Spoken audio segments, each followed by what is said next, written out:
Hi guys, this is our fourth video blog for information's course INFM 645. The question goes to select an institutional review board's application form and describe the information that a typical IRB application requires when you're using data and information.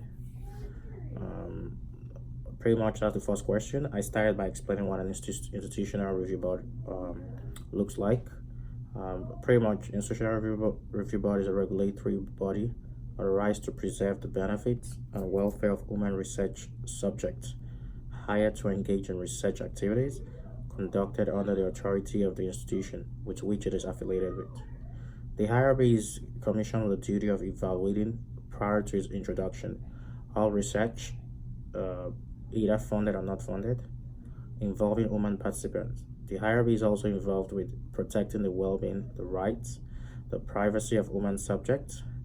It also has the right to support to refuse, monitor, and require adjustments in all research activities that fall within its jurisdiction, as specified by both the federal laws and institutional system.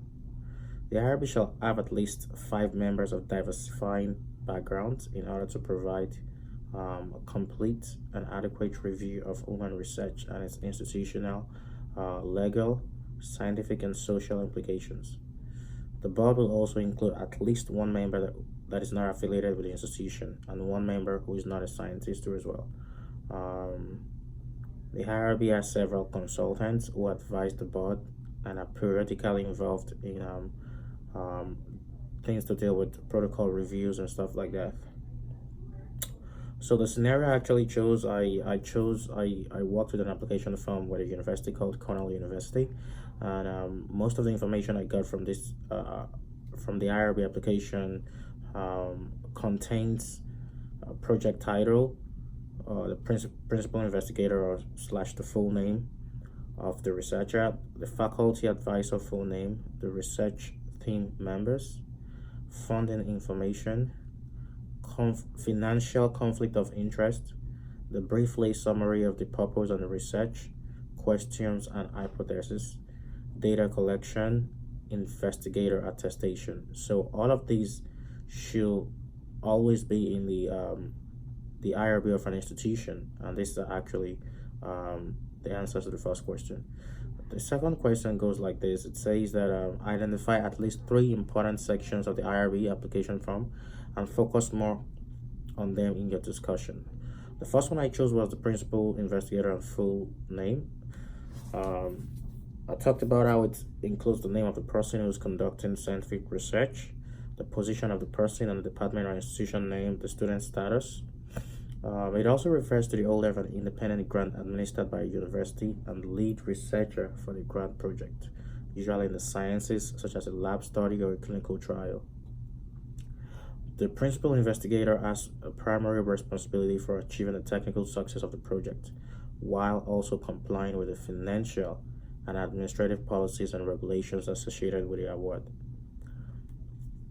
The second one I'll actually want to lay my emphasis on will be the funding information.